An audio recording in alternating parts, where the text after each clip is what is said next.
جو بندہ سورہ ملک پڑھتا ہے، سنن ترمذی میں حضرت ابن عباس سے روایت ہے کہ حضور صلی اللہ علیہ وسلم کے ایک صحابی نے ایک جگہ خیمہ لگایا تو وہاں سورہ ملک پڑھنے کی آواز آتی تھی، کوئی بندہ پڑھنے والا نظر نہیں آتا تھا۔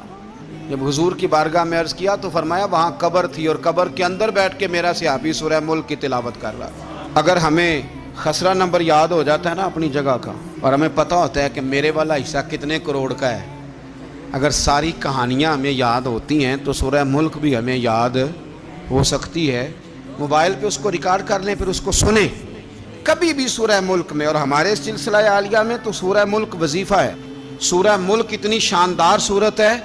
کہ نبی پاک صلی اللہ علیہ وسلم نے فرمایا یہ قیامت کے دن اللہ کی بارگاہ میں ناز سے جھگڑا کرے گی اور کہے گی اے اللہ یہاں تو میرے پڑھنے والے کو جنت عطا فرما یا مجھے قرآن پاک سے علیحدہ کر دے، تو رب کریم پھر اپنے فضل سے پڑھنے والے کو جنت عطا کرے گی۔